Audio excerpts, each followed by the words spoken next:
What EPA is doing is just another example of the excesses of Washington. As far as I'm concerned, coal means American freedom. We're the Saudi Arabia of the world when it comes to coal 3 times over. And we ought to feel like our energy resources, including coal, are a blessing, not a curse.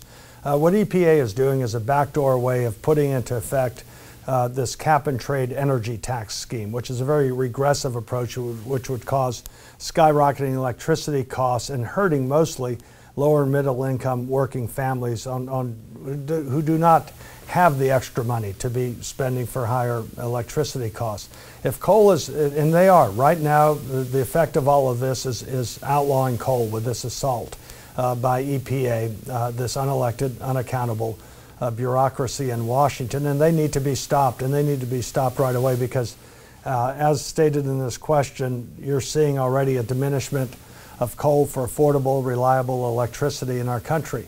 And coal means jobs. It means jobs in the coal fields. It means jobs in our railroads. It means jobs at our ports. We have the largest coal port in the world in Virginia. It also means jobs for coal rail cars that are manufactured in Roanoke, Virginia.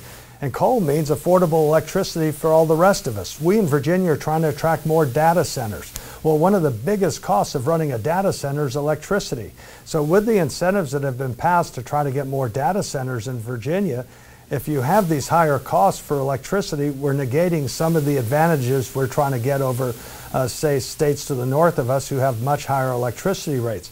And by the way, technology companies need perfect power, no sags, no surges, no interruptions, and it needs to be affordable. And so electricity, affordable and available and reliable electricity is the lifeblood of not just Virginia, but for our country. And so coal needs to be a component part of it.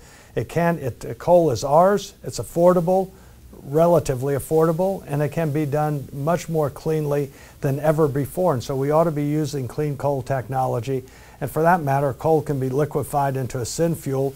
It's a drop-in fuel. It could be used for ground transportation or aviation as well. So we ought to thank goodness, and I am a friend of coal, and think coal means jobs, coal means American energy freedom. Coal also means America is not vulnerable to hostile outside forces, and we ought to be utilizing our coal resources cleanly, innovatively, to benefit the quality of life of all Americans.